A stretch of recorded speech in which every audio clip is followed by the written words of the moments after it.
Sechas Bava Kamma Daf Pei Vav. We begin with a shayla that the Gemara asks at the bottom of Daf Pei Hey about how you calculate the sheves, the loss of work. The Gemara then will move on to Vaiches, how you calculate how much you have to pay for embarrassment, and then we'll get to our next Mishnah, which continues the topic of the Vaiches. Let's begin. The Gemara says this was a shayla asked by Rabba. The Gemara will soon say it's actually Machlokes Rabba and Abaye, but the shayla is what happens if somebody causes someone an injury which is going to heal. So he doesn't have to pay for nezek at all. Nezek is the permanent devaluation of the person. Here, there is no permanent devaluation because he's going to heal fully.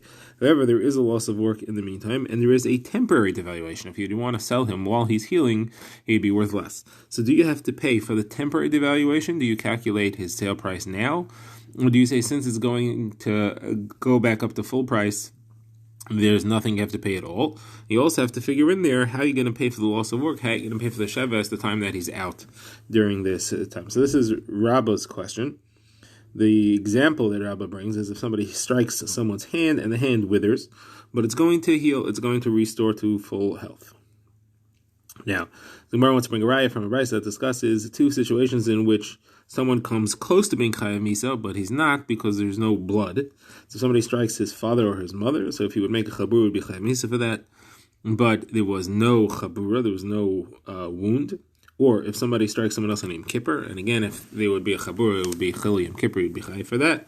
But he's not. So in all these situations, since there's no chabura, there's no wound, he has to pay. There's no killing b'derabbanan because there's no misa, and it says chayav b'kulin has to pay all 5 types of the restitution that you make for hitting someone.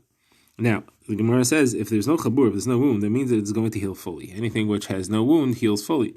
So if it's going to heal fully, it's just exactly our case, and yet it still says you have to pay for the 5 things. So you see, you do pay for nezek even though there is going to be a full restoration of health at some point.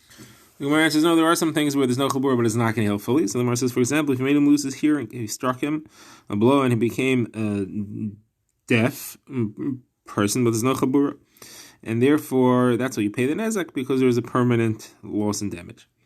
So when I asked about it, Rav himself holds that if somebody causes his father to be deaf, he's killed for that because there has to be blood.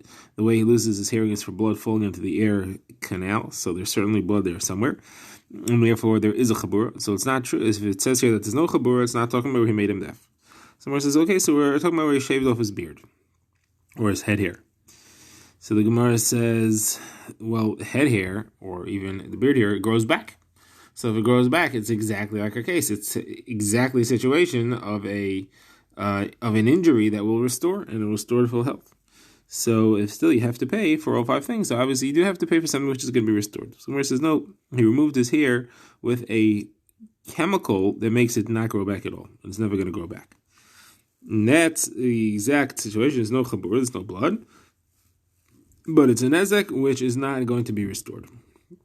Now, the Gemara says, what are all the 5 things? How are there all 5 items caused by this? So the Gemara says the nezek is because he's a balmum, and doesn't have hair or doesn't have a beard. Tsar is because the chemical that's applied to his head causes all kinds of blisters or cuts, not cuts with blood, but wounds which cause him agony. Ripoy is that he has to be healed from those blisters that he gets. And the loss of work is because his job was that he was a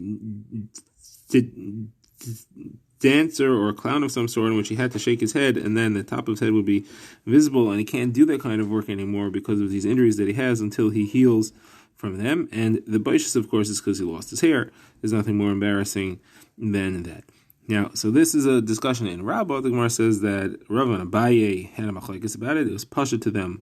Abaye says you need to pay for the loss of the use of the hand, and you also have to pay for the time off from work itself. Rav says he only needs to pay for the time off from the work itself. He doesn't need to pay for the loss of the use of his hand. Now the Gemara asks, if somebody who cuts off the hand of an Eved Ivri, who does he pay what? The same type of thing. So Abaye says he needs to pay for the devaluation of the Eved. That he pays to the Eved because that's his own ownership, that's his own value. As far as the loss of work, that belongs to the master who owns him, and therefore he needs to pay that loss of work to the master himself. Rava says everything is given to the Eved, and the Eved uses the extra money to buy land, and the owner, the master, gets the fruits of that land, just like he gets the fruits of the Eved's work. He doesn't own the Eved, but he gets the fruits of his work. Therefore, you take this value that's paid for him, and you turn it into fruits. You buy land, and you turn it into fruits, and the master owns those fruits. Now, if it is something which is a loss to him himself, but not a loss to the master, like he loses a piece of his ear or a piece of his nose, situation like that, it all goes to the master, to the Eved himself. There's no machlokas about that. A machlokas is where something like a hand that causes a loss both to the Eved and to the master. The Gemara now asks, who is the author of our Mishnah? We have a brisa that has 3 Tanoim, 3 different opinions as to how you evaluate the Boishes, and the question is, which one fits into our Mishnah? The Gemara wants to say that it's Reb Shimon. The 3 opinions in the brisa are as follows. You have Rabbi Yehuda, Rabbi Meir, and Reb Shimon, discussing what happens as far as the monetary status of the person who suffers the busha. So, if he's very rich or he's very poor, how does that affect how much you owe him? So, Rabbi Meir says, you all look at them as being all the same. You view them all as someone who has no money, but he's a ben chayrin. Because they're all bnei Avram, Yitzchak, and Yaakov. You don't inflate the value for the rich. You don't depress it for the poor. That's Rabbi Meir. Rabbi Yehuda says you do divide it up by the rich and the poor.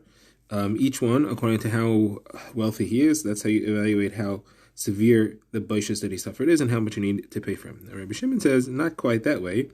Rabbi Shimon says you divide it up by rich and poor. However, you view the richest as if they are the lowest level of riches and the poor as if they are the lowest level of the poor. But you do divide it up by rich and poor. So you have 2 categories, not a million specific categories. So the Gemara says it can't be Rabbi Meir because our Mishnah says that you go by the ranks, and Rabbi Meir says that it's all the same. It can't be Rabbi Huda, not because of anything he says here, but Rabbi Huda says in a Mishnah coming up that a blind person doesn't have boishes. And our Mishnah said that there is boishes for a blind person, so it can't be Rabbi Huda. So it must be Rabbi Shimon. So the Mishnah says it could be Rabbi Huda also. There's a difference between whether a blind person pays boishes or he receives boishes. When Rabbi Huda said that he doesn't have boishes, it means he doesn't pay the boishes. However, he does receive the boishes. And that is what our Mishnah here is saying, that the blind person receives boishes. So Gemara says, no, that can't be the right pshat, and therefore it's better to say that it's Rabbi Shimon. And the reason is because in the Mishnah coming up, it does not sound like it's differentiating between paying or receiving the boishes, because it says that about a person who's sleeping.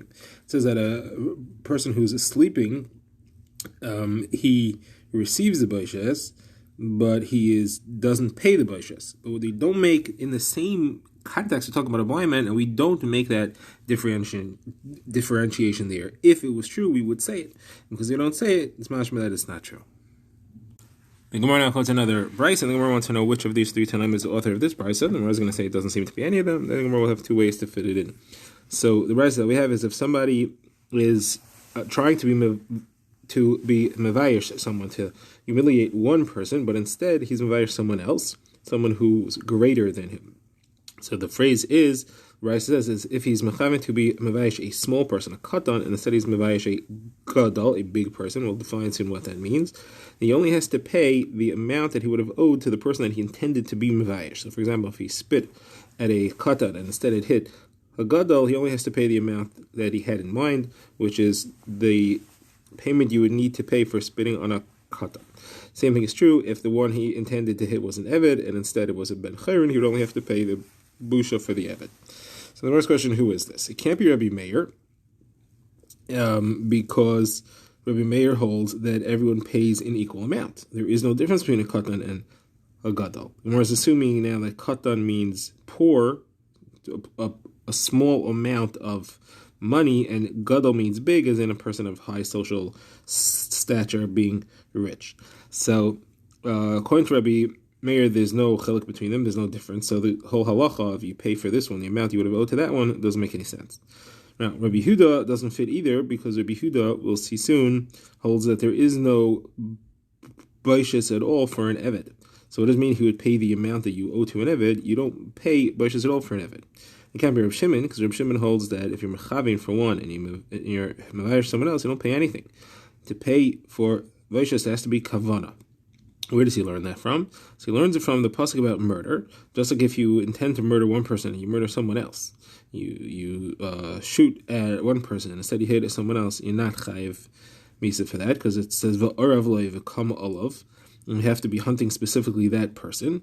So about Vaishas also, the pasuk that we derive that from says v'shilcha yodav hechziko b'mavushav, that she's intending to be mevayish that person. And if someone else, you're not chayiv. So that's Rav Shimon's opinion. So either way, none of these three shittas fit into our brisa. So the Gemara therefore gives two answers. The Gemara's first answer is to say that it really is Rabbi Yehuda. Rabbi Yehuda says that an eved does not pay the baishes,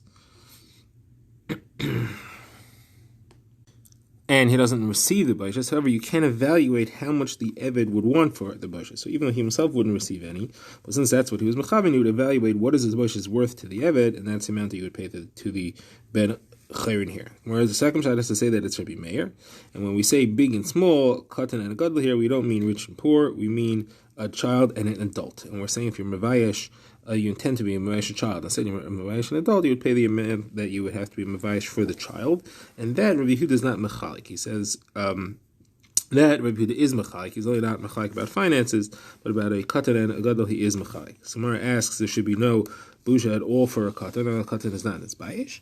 Gemara says, Rav Papa said elsewhere that when a child is old enough to be embarrassed, then there is baishas for him. So here also we're talking about when he's old enough to be embarrassed.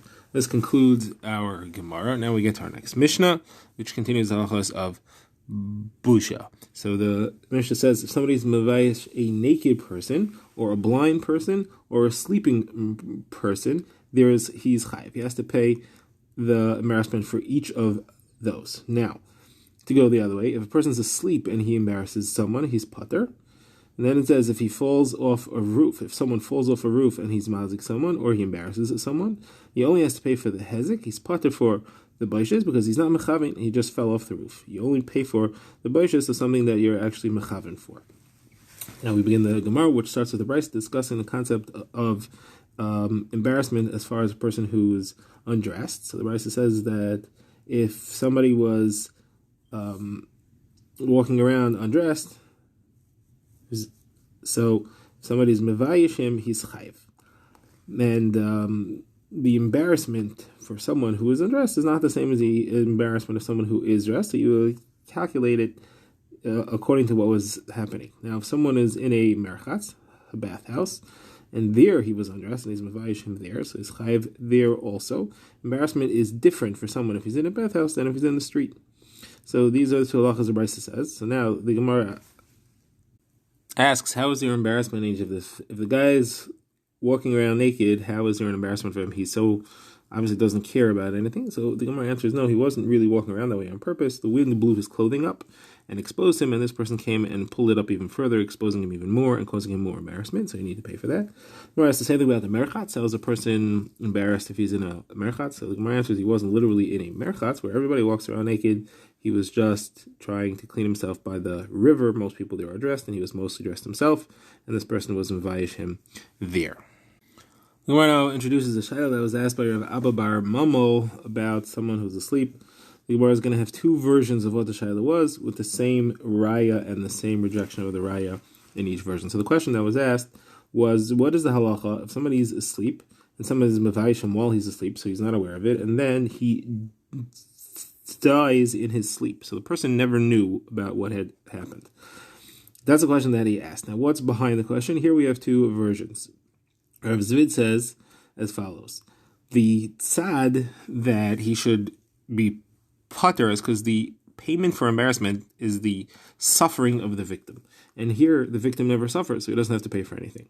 Now, what's the tzad that he should be chayiv? Here it depends on the version. The first version says the tzad is that it's because of the crime of the embarrasser, what the Gemara calls zilusa. He embarrassed him, even though the person never suffered anything, but you did something evil, and therefore you need to pay for it. That's the Gemara's first version. The Gemara's second version is because of the embarrassment to the rest of the family.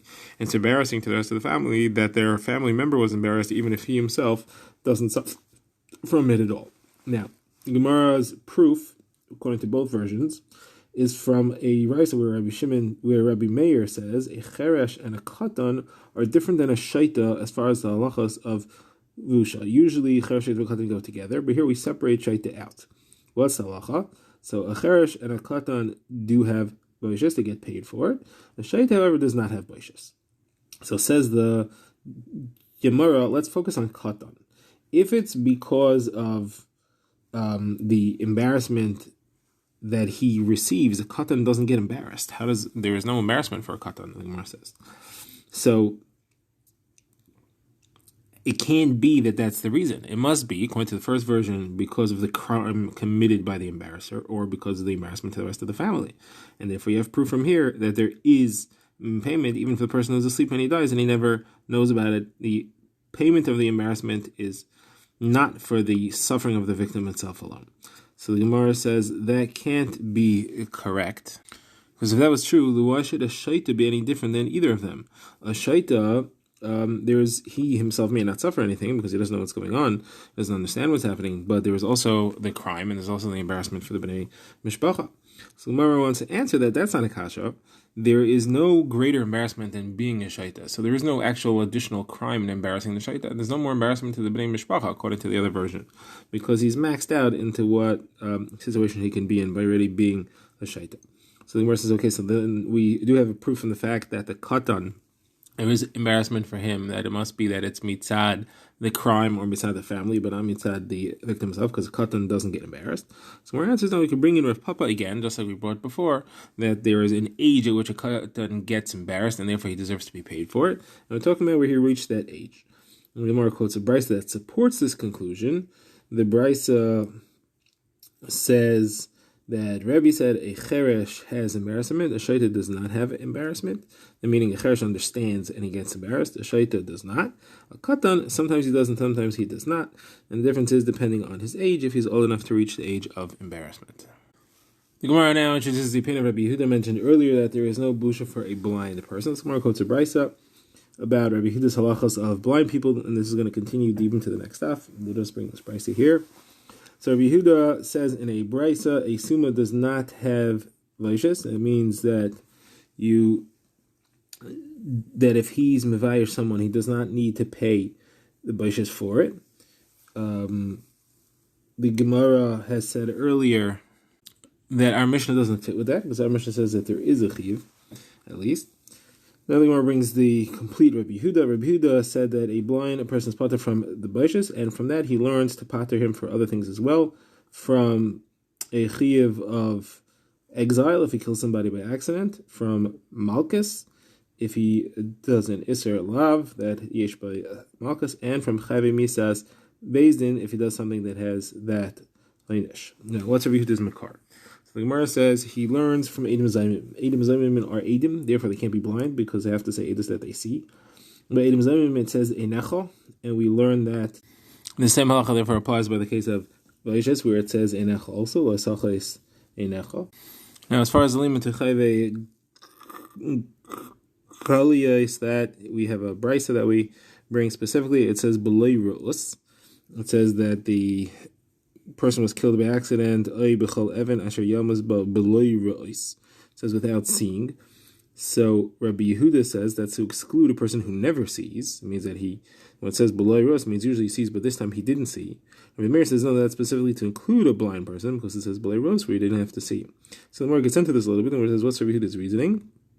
He explains because the Torah says that is an inclusion that includes even a blind person. And it would include a blind person. It's very general, and therefore it says bleiros. That's to exclude. Rabbi Meir says it says bleiros, which is to exclude. You're right, but then it says bivli das. That's another exclusionary phrase. You have an exclusion after exclusion, a mirach or miyat, and the rule is mirach after a miyat is a riboy, and that's to include. Rabbi Yehuda says no, bivli das is for something else. That's to say that you have to have kavana. That's if you have kavana, then he would be potter, and that has nothing to do with this. Now, the link to Chayve Misas Bezdin is because it says Reitzeach in each of them, from the person who kills by accident to the person who kills on purpose, they both called Reitzeach. And as far as to Malchus, it says Rasha in each of them, and you can learn from Gzir Shava, Rasha from there.